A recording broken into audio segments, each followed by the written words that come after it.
इयम् आकाशवाणी। सम्प्रति वार्ताः श्रूयन्ताम्। प्रवाचकः पुनीतत्रिपाठी।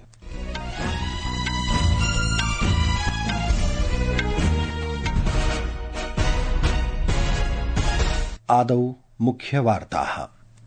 जापानदेशस्य द्विदिवसीय सफलयात्रायाः अनन्तरं प्रधानमन्त्री नरेन्द्रमोदी SCO शिखरसम्मेलने भागं ग्रहणाय चीनदेशं सम्प्राप्तवान्। उत्तरप्रदेशस्य नोएडानगरे चलदूरभाषीय यन्त्राणां कृते भारतस्य प्रथमं टेम्पर्ड ग्लास निर्माणसंयन्त्रस्य उद्घाटनम् अभवत्। केन्द्रीय वाणिज्योद्योगमन्त्री पीयूष गोयलः प्रथमे त्रैमासिके 8.7% GDP वृद्धिः प्रशंसितवान्। जम्मूकश्मीरे भूस्खलनेन मेघस्फोटेन च विगतेषु 12 होरासु 11 जनाः मृत्युमुपगताः। ऋतुविभागेन आगामिषु 5 दिनेषु उत्तर-पश्चिमभारते प्रचण्डवृष्टेः सम्भावना प्रकटिता। अपि च पञ्जाबराज्ये जलप्रलयानन्तरं साहाय्योद्धारकार्याणि युद्धस्तरे प्रचलन्ति।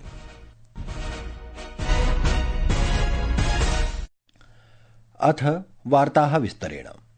प्रधानमन्त्री नरेन्द्रमोदी अद्य जापानदेशस्य द्विदिवसीय यात्रां समापयत्। यात्रायाः प्रथमे दिने 15तमे भारत जापान वार्षिक शिखर सम्मेलने भागग्रहणानन्तरं प्रधानमन्त्री मोदी अद्य टोक्यो नगरे 16 राज्यप्रान्तयोः राज्यपालैः सह मिलितवान्। प्रधानमन्त्री राज्यानां प्रान्तानां च सहयोगस्य सम्भावनायाः विषये अवधानं प्रदत्तवान्। तथा च 15तमे वार्षिक सम्मेलने प्रवर्तिते राज्यप्रान्तीय सहभागित्व उपक्रमस्य अन्तर्गतं सहभागित्व प्रगतिम् उद्दिश्य कार्यार्थम् आग्रहम् अकरोत्। प्रधानमन्त्री मोदी राज्यपालान् भारतीय राज्य सर्वकारान् नूतनोपक्रमस्य लाभं प्राप्तुं तथा विनिर्माण प्रौद्योगिकी नवान्वेषण mobility next generation infrastructure startups इत्येतेषु क्षेत्रेषु सहभागित्वं कल्पयितुं प्रार्थयत्। प्रधानमन्त्री भारतस्य विकासगाथायां भागग्रहणाय राज्यपालान् आमन्त्रितवान्। वार्तायाः अनन्तरं प्रधानमन्त्री मोदी तस्य समकक्षीयेण शिगेरु इशिबा इत्यनेन सह शिन्कान्सेन् बुलेट रेलयानेन मियागी प्रान्तस्य सेण्डाई नगरं प्राप्य सेमीकण्डक्टर उत्पादन उपकरणानां प्रमुख उत्पादकस्य टोक्यो इलेक्ट्रॉन समवायस्य भ्रमणम् अकरोत्। एकस्मिन् सोशल मीडिया सन्देशे प्रधानमन्त्री भारत जापान मैत्री आगामिषु कालेषु नूतनम् औन्नत्यं प्राप्नुयात् इति उक्त्वा एतत् सफल भ्रमणम् इति अवोचत्। यात्रायाः अनन्तरं श्रीमोदी SCO शिखरसम्मेलने भागग्रहणाय चीनदेशं सम्प्राप्तवान्। शांघाई सहकार संघटनस्य 25तमं शिखरसम्मेलनं श्वः चीनदेशस्य तियाजिन नगरे आरभ्यते। प्रधानमन्त्री नरेन्द्रमोदी द्विदिवसीय चर्चायां वैश्विक नेतृभिः सह सम्मिलितः भविष्यति। शिखरसम्मेलने संघटनस्य 25 वर्षाणाम् उपलब्धीनां समीक्षा भविष्यति। 10 वर्षीय विकास नीतिः अपि स्वीकृता भविष्यति। चीनदेशः पञ्चमं वारं SCO शिखरसम्मेलनम् आयोजयति, यस्य अध्यक्षः राष्ट्रपति शी जिनपिंग अस्ति। 20तोऽप्यधिकाः राष्ट्रप्रमुखाः अन्ताराष्ट्रिय संघटनानां 10 नेतारः च उपस्थिताः भविष्यन्ति। प्रधानमन्त्री नरेन्द्र मोदी रूसदेशस्य राष्ट्रपतिः व्लादिमीर पुतिनः च प्रमुखेषु सहभागिषु अन्यतमौ स्तः, येन एतत् शिखरसम्मेलनं संघटनस्य इतिहासे बृहत्तमं महत्वाकांक्षी चाभवत्। सूचना प्रौद्योगिकी मन्त्री अश्विनी वैष्णवः अद्य उत्तरप्रदेशस्य नोएडा नगरे चलदूरभाषीय यन्त्राणां कृते भारतस्य प्रथमं टेम्पर्ड ग्लास निर्माणसंयन्त्रम् उद्घाटितवान्। अस्मिन् अवसरे मन्त्री अवदत् यत् टेम्पर्ड ग्लास इति मोबाइल दूरवाण्याः महत्वपूर्णम् उपसाधनम् अस्ति, तथा च तस्य स्वदेशीय विनिर्माणं मेक इन इंडिया इत्यस्य सफलतायाः कृते तथा च प्रधानमन्त्रिणः नरेन्द्र मोदिनः दूरदृष्टेः प्रमुखं सोपानमस्ति इति। आज जो ये टेम्पर्ड ग्लास का प्लांट यहाँ पे बना है, इसी तरह से बहुत जल्दी भारत में मेड इन इंडिया चिप तैयार होगी। कुछ ही दिनों पहले पायलट लाइन एक सेमीकंडक्टर प्लांट की स्टार्ट हुई थी। वैसे ही लैपटॉप, सर्वर्स ये भी भारत में बनने लगे हैं। तो ओवरऑल इलेक्ट्रॉनिक्स का इकोसिस्टम बहुत अच्छा बन रहा है और इसमें करीब 25 लाख रोजगार इलेक्ट्रॉनिक्स मैन्युफैक्चरिंग इंडस्ट्री में आज की तारीख में बन चुका है।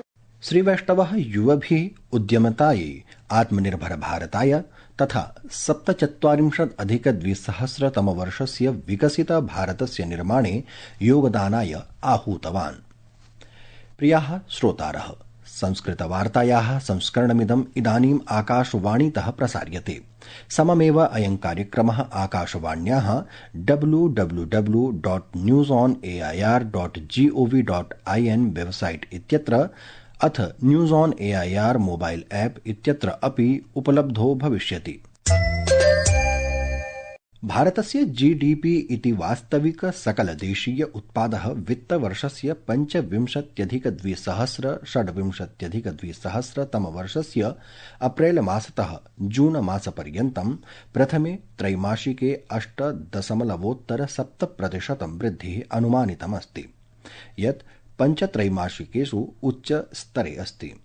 गत वित्तीय वर्षस्य चतुर्थ त्रैमासिके जीडीपी इति 4.7% यावत् वर्धितम् आसीत्, परञ्च पूर्वतनस्य वित्तवर्षस्य प्रथम त्रैमासिके एतत् 5.6% आसीत्। सांख्यिकी कार्यक्रम कार्यान्वयन मन्त्रालयेन वर्तमान वित्तवर्षस्य प्रथम त्रैमासिके प्रकाशितस्य जीडीपी इत्यस्य त्रैमासिक प्राक्कलनेत्यस्य अनुसारं तस्मिन्नेव काले जीडीपी इत्यस्मिन् किञ्चिन्मात्र वृद्धिः 8.8% आसीत्। वृद्धेः स्वागतं कुर्वन् केन्द्रीय मन्त्री हरदीप सिंह पुरी अवदत् यत् भारतं न केवलं विश्वस्य द्रुतगत्या वर्धमाना बृहत्तमा अर्थव्यवस्था अस्ति, अपितु एतानि अंकानि स्वयमेव उल्लेखनीयानि सन्ति। 7.8% was the rate of growth of GDP in the last quarter, और उसके पहले वाले क्वार्टर में 7.4% थी। If you look at the overall activity, दुनिया की एनर्जी कंजम्पशन जो भी है, भारत की एनर्जी कंजम्पशन उससे 3 गुना ज्यादा है। केन्द्रीय वाणिज्य उद्योग मंत्री पीयूष गोयलः अवदत् यत् भारतं वैश्विक वृद्धि यन्त्रमस्ति इति। भारत एक ऐसा उभरता हुआ देश है जिसकी इकोनॉमी, जिसमें अपॉर्चुनिटीज इतनी बड़ी मात्रा में बढ़ने वाली आगे आने वाले दिनों में कि यूरोपियन यूनियन हो, एफटीए का, सऊदी अरेबिया के साथ भी चर्चाएं चल रही है। वो तो चाहते हैं 6 के 6 खाड़ी के देश एफटीए में एक साथ आ जाए। पूरी दुनिया आज आपके साथ व्यापार बढ़ाना चाहती है। ये भारत के निर्णायक नेतृत्व में है। ये जादू आप सबके सामर्थ्य में, आपकी काबिलियत में है। ये जादू आप सबकी मेहनत और पसीने में है। रक्षामन्त्री राजनाथ सिंहः उक्तवान् यत् रक्षायाम् आत्मनिर्भरता न केवलं विकल्पः, अपितु जीवनस्य प्रगत्याः सिद्धान्तः चास्ति इति। अद्य नवदिल्ल्यां रक्षासम्मेलनम् अभिसम्बोधयन् सः अवदत् यत् प्रशासनस्य मन्तव्यमस्ति यत् आत्मनिर्भर भारतं स्वस्य सामरिक स्वायत्तस्य रक्षणं कर्तुं शक्नोति इति। ऑपरेशन सिन्दूर इत्यस्य सफलतां प्रकाशयन् श्रीसिंहः अवदत् यत् एतत् अभियानं देशस्य वर्धमानानां स्वदेशीय रक्षा क्षमतानां उज्ज्वलम् उदाहरणम् अस्ति इति। अभी हाल ही में हमने ऑपरेशन सिंदूर के दौरान अपनी डिफेंस कैपेबिलिटी और प्रिपेयर्डनेस का एक नमूना देखा है। हमारी फोर्सेज ने अपने स्वदेशी इक्विपमेंट के साथ अपने टारगेट्स पर जिस प्रकार पॉजिटिव स्ट्राइक्स किया है, वह दिखाता है कि एक विजन, लंबी तैयारी और कोऑर्डिनेशन के बिना कोई भी मिशन सफल नहीं हो सकता है। साथियों, ऑपरेशन सिंदूर दिखने में तो केवल कुछ दिनों का युद्ध और भारत की विजय तथा पाकिस्तान की पराजय की कहानी यह लगती है, लेकिन उसके पीछे वर्षों की रणनीतिक तैयारी और डिफेंस प्रिपेयर्डनेस की एक लंबी भूमिका रही है। जम्मू कश्मीरे जम्मू मण्डलस्य रामबन रियासी मण्डलयोः भूस्खलनेन मेघस्फोटेन च विगतेषु 12 होरासु 11 जनाः मृत्युमुपगताः। भारत ऋतुविभागेन अद्य तटीय कर्णाटकस्य, हिमाचल प्रदेशस्य, पञ्जाबस्य, उत्तराखण्डस्य च एकान्तस्थानेषु अतिवृष्टेः संभावना प्रकटिता।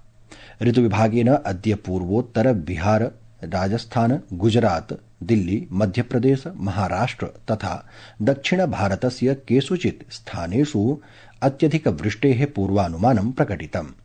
विभागेनोक्तम् आगामिषु 5 दिनेषु उत्तर पश्चिम भारते एकान्त प्रचण्ड वृष्टि भविष्यति। हिमाचल प्रदेशे श्वः यावत्, उत्तराखण्डे च 2 सितम्बर पर्यन्तं प्रचण्ड वृष्टिः भविष्यति। पञ्जाब राज्ये जलप्रलयानन्तरं साहाय्योद्धार कार्याणि युद्धस्तरे प्रचलन्ति इति वार्ताः।